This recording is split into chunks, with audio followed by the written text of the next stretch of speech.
The Preds head up to Clarksville for their annual Gold Star game, and Andrew Brunette calls it one of the best scrimmages he's ever been a part of. Plus, Marc Del Gaizo and Spencer Stastney, two defensemen that probably will be starting the AHL, having some of the best camps among all Preds players. Plus, we're getting our first look at Nashville's NHL 24 ratings today on the Locked On Predators podcast. Your Locked On Predators, your daily podcast on the Nashville Predators. Part of the Locked On Podcast Network, your team every day.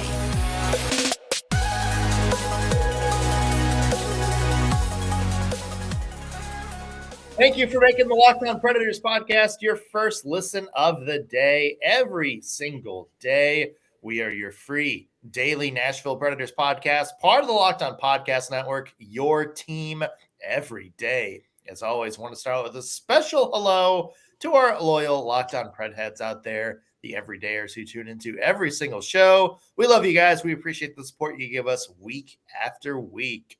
I'm Nick Morgan. I am a writer at Penalty Box Radio, and I have a partner in crime. You do. I'm Ann Kimmel. I'm a writer at the Hockey News. Last night was the Gold Star game. Yes. In Clarksville, a special intra-squad scrimmage for the Nashville Predators. And you were keeping tabs on that. What did you see from the Nashville Predators last night in their scrimmage? First of all, want to say the first thing I noticed, F&M Bank Arena is gorgeous. That facility is incredible, new. But really gorgeous. Oh my gosh, it knocked my socks off when I was kind of watching it. So shout out to F&M Bank Arena because you fancy. But I thought it was a really great intra-squad scrimmage. The first thing I think that jumped out at me is the pace of it was back to that really fast, very intense, kind of high energy pace that we've been seeing at training camp that I think probably hasn't translated in the preseason games quite like it's been in training camp, but definitely very fast pace. You're seeing more of that Andrew Brunette style of play up and down the ice, be offensive. So I think that's probably the first thing that jumped out at me. Now that pace didn't stay quite that intense the whole 60 minutes of hockey, but it was definitely fast paced, which I thought was really great. And I think there were some players that had really good scrimmages too. This was so smart of the Nashville Predators because, the more you get your eyes on these guys, the better. And this was a great opportunity for Andrew Brunette to kind of do a little bit more watching and learning. Yeah, it's also fun. You mentioned F&M Bank Arena up in Clarksville. I saw the pictures of it, and that it looked packed. It was. Yeah. There wasn't an empty seat in the heart. I know, there's a lot of people in Clarksville. That's a bit of a drive to Nashville. So, I'm sure there's a lot of people out there that don't get to go down to Nashville as much as they like to see Predators games. So it's cool that the Predators are taking their scrimmage up there. I love the concept. I would love to see them maybe do that, some places across middle, Tennessee. Ooh. A little bit, maybe up to Southern Kentucky. Bowling Green's got an arena up there that I'm sure some Kentucky-esque Nashville Predators fans would love to hang out and watch. Yeah, you look at the rosters from last night, and it's not any of the normal names. Right. You have Yakov Trenin and Phil Tomasino. You had Carrie Lazan and who's the other? Dante Fabro. Right. But the rest of them just kind of seem like either the young guys or guys trying to make a name for themselves in camp. I will say the biggest, I think, newsworthy thing to come out of last night's scrimmage was the return of Juuso Parssinen. Yes. This is the first time we've seen him on the ice for probably about a week and a half now, Ann. Of course, he's been dealing with an injury suffered in camp. How is Parssinen's return to the ice? I thought he looked great, didn't seem to miss a beat at all. He created some great chances. I'm telling you, he is so good at using his size to his advantage, definitely did that in the game. But still, we saw very similar to like last season, Juuso Parssinen and healthy Juuso Parssinen. So that was great. Adam Wilsby was also back. He missed some time at training camp with a lower body injury as well. So he was back. So it was great to kind of have that healthy roster back in, like you said, like Forsberg, Josi, O'Reilly, Shen. They didn't play. McDonough, they didn't play in the game. But it was a fantastic game. These players working for their spot, kind of wanting to show their skill set. Some of the players competing for an opportunity really made this such a great game. And I think the Predators organization, like they took Wayne D up there and they just made it such a great environment. And again, benefits the Special Ops Warrior Foundation, which is an amazing organization. Y'all should take a minute and kind of read up on it. It's really a fantastic thing. So such a great event and really good hockey. Really good hockey, y'all. Yeah, couldn't do it without Wayne D, could we? I love Wayne D. It's interesting, Ann, hearing some of the feedback from Andrew Brunette afterwards. You mentioned the pace, how fast it was, how much it looked like the Preds were skating. Andrew Brunette noticed it too, and he actually said something interesting about the scrimmage overall afterwards. Let's take a listen. Well, I was really impressed with the energy they came out with tonight. This I wasn't expecting. It's probably the best, inter-squad game I've ever been a part of. Obviously competition here at camp is pretty high. There's a lot of guys vying for positions, and it showed out there. I thought the compete level was through the roof, and I think for the fans in Clarksville that came out, I think they saw a pretty good show. So now looking ahead to the rest of training camp, what are you kind of looking to get out of these guys over the next couple preseason games and practices as well? Well, we have a lot of teaching. We have a lot of work to do, and it's kind of a little bit of a process day by day, and tomorrow we'll go back at it and try to get a little bit better. How many scrimmages and like intra-squad games do you think Andrew Brunette has been a part of in his career? Yeah. I mean, gosh, you think between as a player, as somebody behind the bench, somebody in a front office. I mean, this guy has seen a lot of scrimmages. That's pretty big words. Best intra-squad scrimmage I've ever been. I mean, maybe he's just like hyping the team up a little bit, like kind of doing PR for his team. But I mean, that does say something that about the energy that even like the head coach was like, wasn't really expecting that. Yeah, no, and I really think that's 100% how he read it. The energy, the pace of the game, I think was exactly in the realm of this could have been the best intra-squad scrimmage he's ever seen. It really was that good of a competition. And I think so much about the Predators training camp and this scrimmage is because everything is new and everybody is proving. It goes back to Andrew Brunette talking about, his first message to this team is everybody has a clean slate.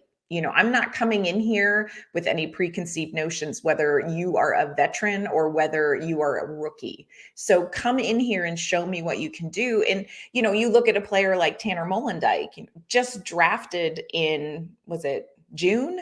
Just drafted in June. He's still with the team because Andrew Brunette is seeing some things with him. Now, do I think he's going to crack the opening night roster? Probably no.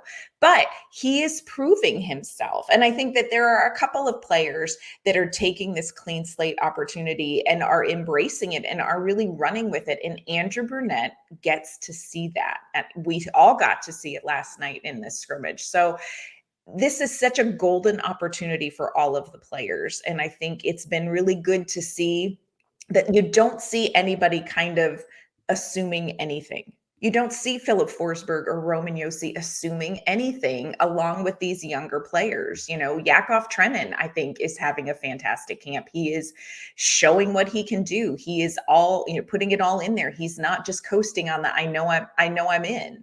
So it's a great situation. And we saw that the scrimmage was really kind of a snippet of what is happening with this team right now. Yeah. Nashville Predators, of course, have a preseason game tomorrow in Tampa. And then they have 2 games against the Hurricanes next week. And then, that's it, Ann.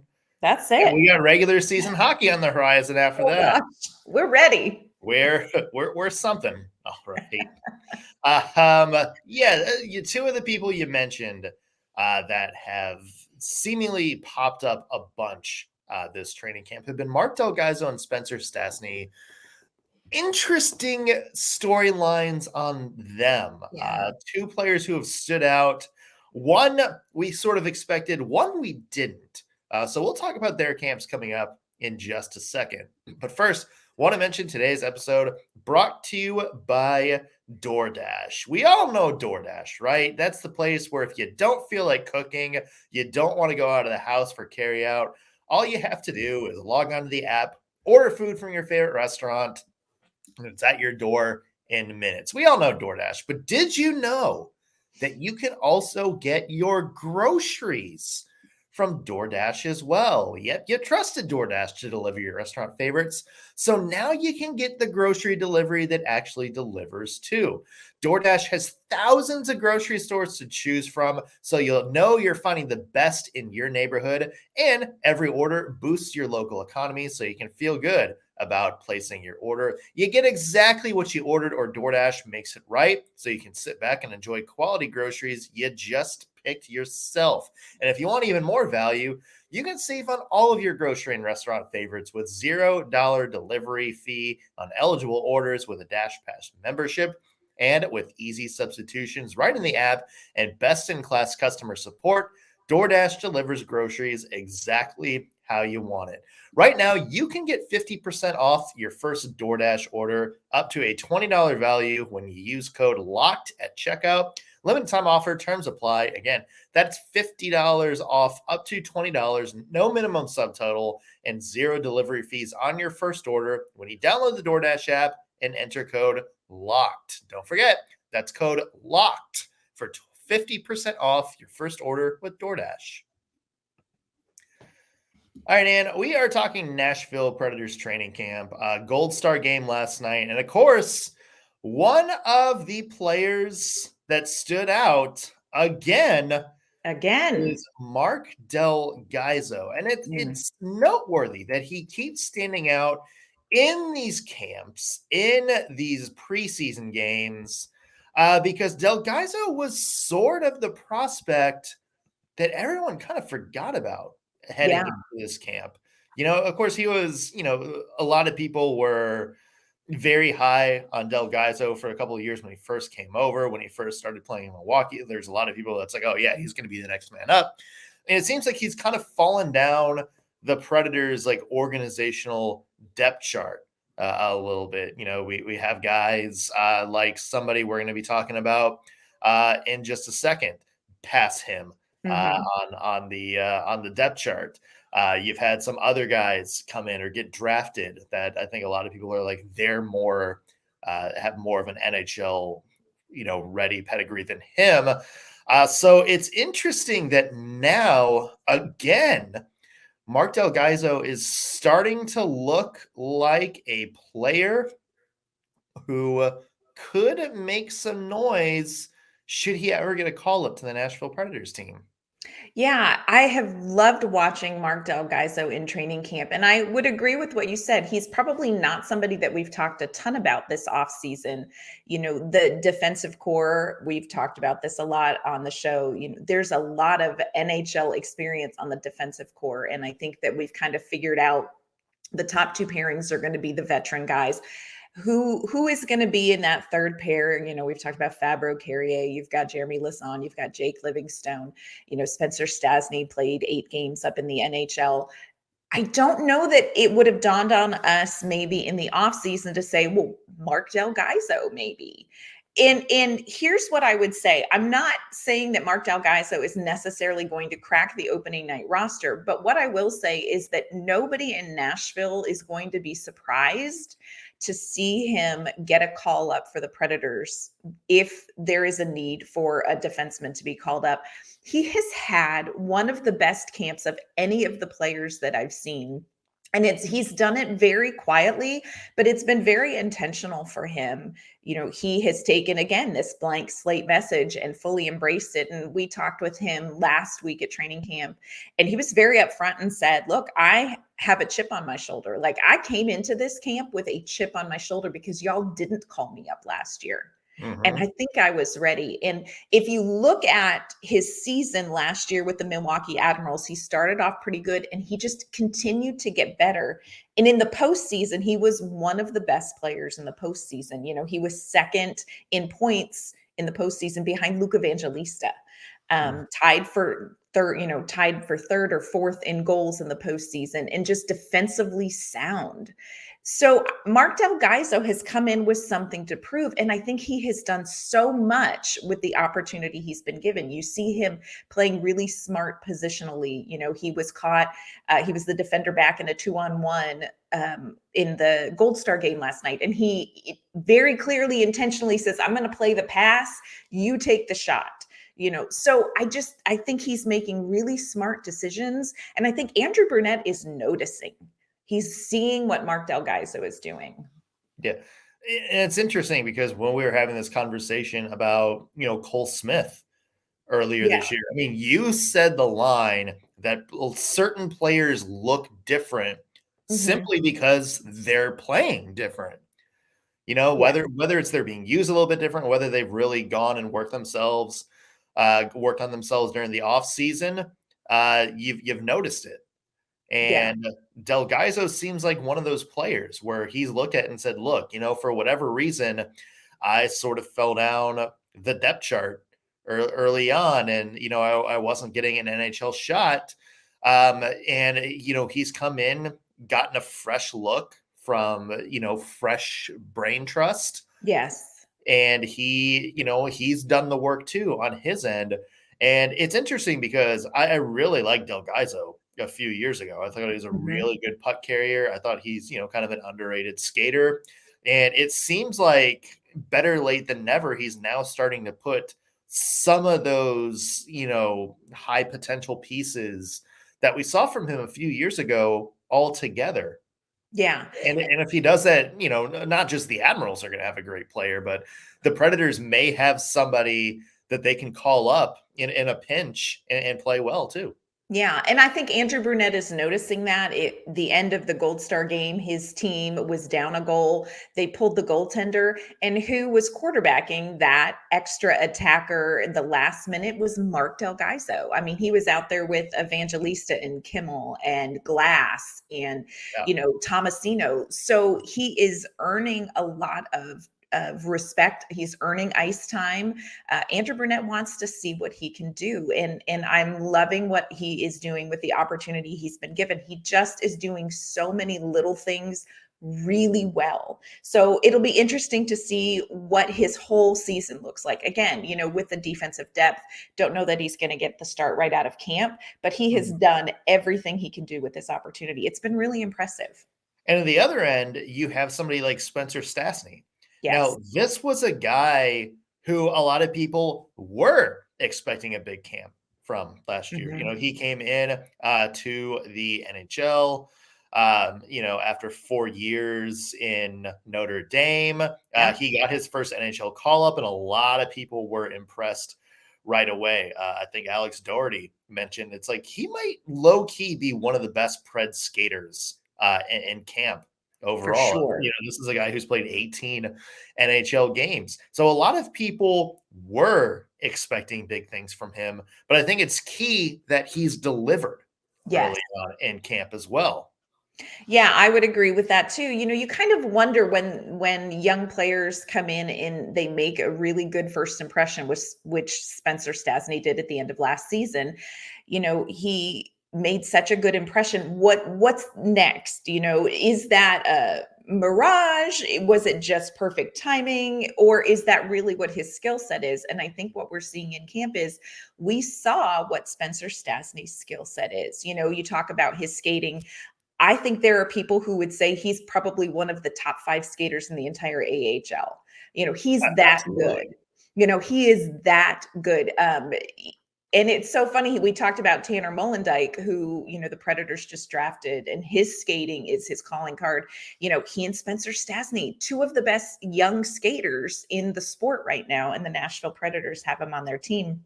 But Stastney is also good decision making. He's playing very responsibly. He's getting involved in the offense in responsible ways. So it's been really exciting to watch these two players, because you don't know what you're going to expect. You kind of talk about that sophomore slump. I'm not sure that Stastney would say he was a whole freshman, but you're seeing the same skill level from Stastney in training camp. And it's very exciting for the Nashville Predators to have that kind of depth, even further down the depth that they have on defense. Mm-hmm. Yeah. And we're talking about two players standing out during camp and being among some of the best defensemen. And the Preds have so much depth that we're kind of automatically saying it's like, yeah, they're going to be in the AHL. I mean, that tells you, kind of how many NHL guys the Preds have in front of them. So, it's I think an interesting conversation that the Predators are going to have, maybe if they start to struggle a little bit during the regular season.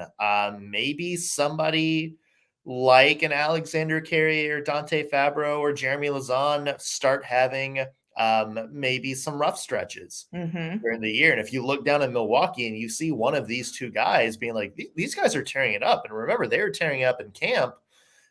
Like, do the Nashville Predators maybe make a move and shuffle some things out and give these guys, an NHL chance? Yeah. And I think it keeps the pressure on players like Fabro and Carrier, who, Carrier, I think is just on a 1-year deal, So is Fabro. Yeah. So is Fabro. So look, guys, this is your year to show us, because we've got these two fellas who really are showing that they want to be here and they're trying to earn their spot. So very interesting thing to watch this entire season with the defensive depth. Yeah. If you love video games, you are going to love this next segment. The NHL has put out some of the early rankings for NHL 24. We'll see where some of the Preds place coming up in just a minute. But first, want to remind everybody that Locked On Predators is your free daily Nashville Predators podcast. You can get us wherever you get your podcast and on YouTube. Wherever you're listening, please hit that subscribe button.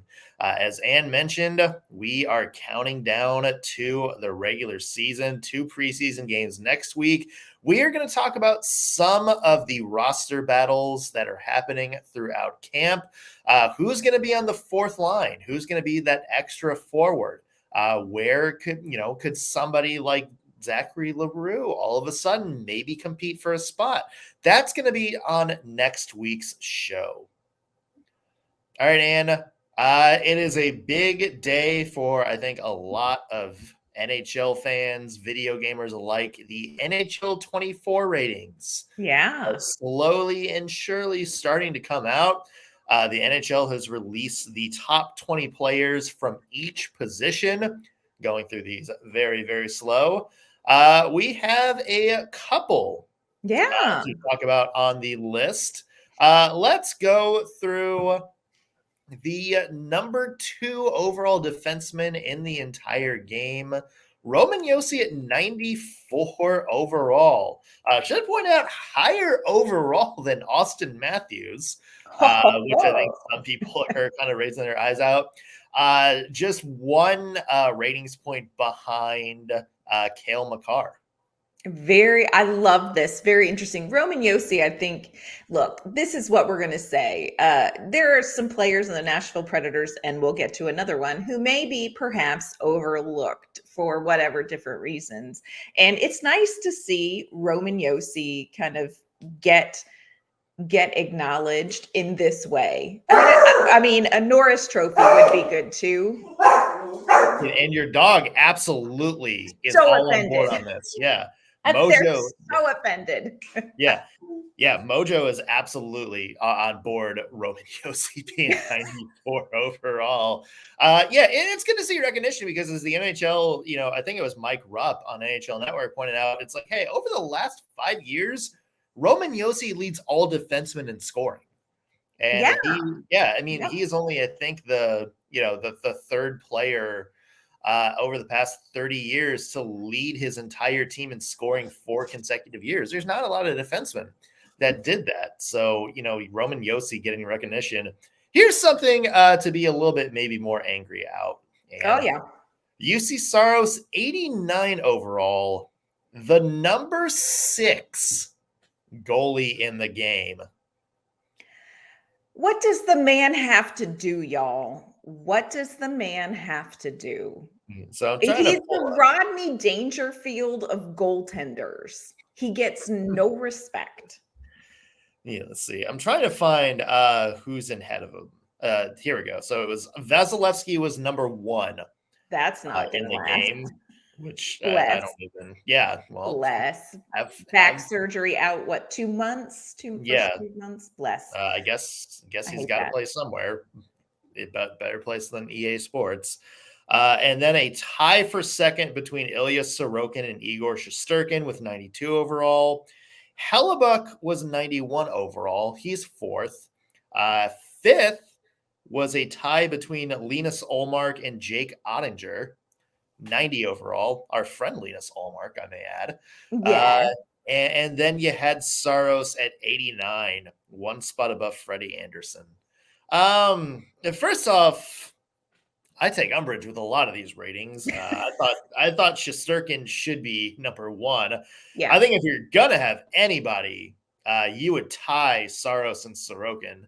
Yes, I would agree. absolutely put Saros above Ottinger. And yeah, I know he had the big year, but I'd think UC Saros deserves to be above Linus Ullmark as well. Yes, I would agree with that. And look, Linus Ullmark, delightful fellow. We got to talk to him at the award show. Delightful young man. Don't know that he's going to be able to repeat the season. I think that people have to kind of wait and see what happens this season before you're certain that he's going to be back to that. I also don't necessarily get the Jake Ottinger thing. And there is a Jake Ottinger thing. And again, I agree with you, had a really good postseason, but you look at UC Saros's body of work. Look at UC Saros's body of work. Don't necessarily look at the Nashville Predators, y'all, but you look at UC Saros's body of work. And this is somebody who is consistently a top goaltender in the league, who is consistently a goaltender who makes his team better every time he is on the ice. I just don't get why people don't see what Saros brings. I get a little bit tired of the Saros slander. Not even slander. They just don't pay attention to him. Yeah. I mean, that's the, I guess, big thing. It just feels like UC Saros never gets his credit as, hey man, this is a guy that's as good as Sorokin. Right. I feel like if the Preds were, a smidge better, maybe that conversation changes. Or maybe he was taller. Is that it? Is it a height thing? Because that's bull. I don't know. Maybe UC Saros, maybe if he didn't have to make 44 saves on 47 shots every night, his save percentage might spike up another bit. Look, this is what I would say. I play Atari. That's the best I ever got. And I would take Saros over any of those guys any day. Yeah. Is it just a little graphic of him moving up and down, saving a little square? Yeah, it's like what is that, Roblox? Is that what they're called? Or the Minecraft? It's like a little Minecraft. I was thinking Pong. Oh, I loved Pong. Very stressful. Yeah, but you mentioned Atari, and that was the first thing that came. Or what's the one where you had to hop on the alligators, but you had to be on the eyes because if you were on the mouth, they would eat you. What was that one called? I know what you're talking about. I don't think I ever got that game. Oh, it was the best, y'all. It was the best game. Yeah. We'll table that till I can remember it. Moving on. Hey, also Philip Forsberg, the last Predator to have his rankings released, 88 overall, the 11th ranked left wing in the game as well. Okay. Okay. Yeah.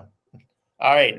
Back to the game with I mean, it's good to see Forsberg still ranked high because I think maybe last season fell back under the radar a little bit, but this guy was, an injury riddled season away from an 84 point season, in a 42 goal season. So clearly still, somebody that's in his prime, somebody that can score a lot.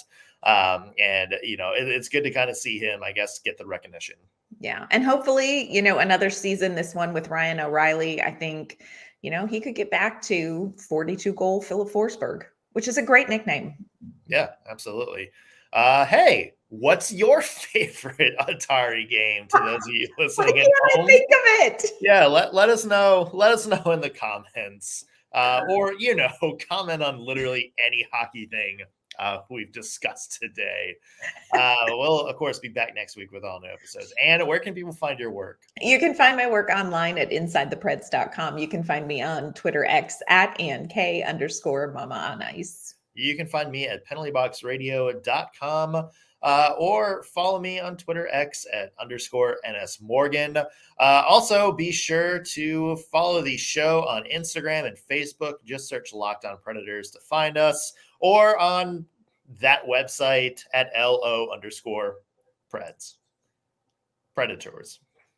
Whatever. Yeah. Follow us there.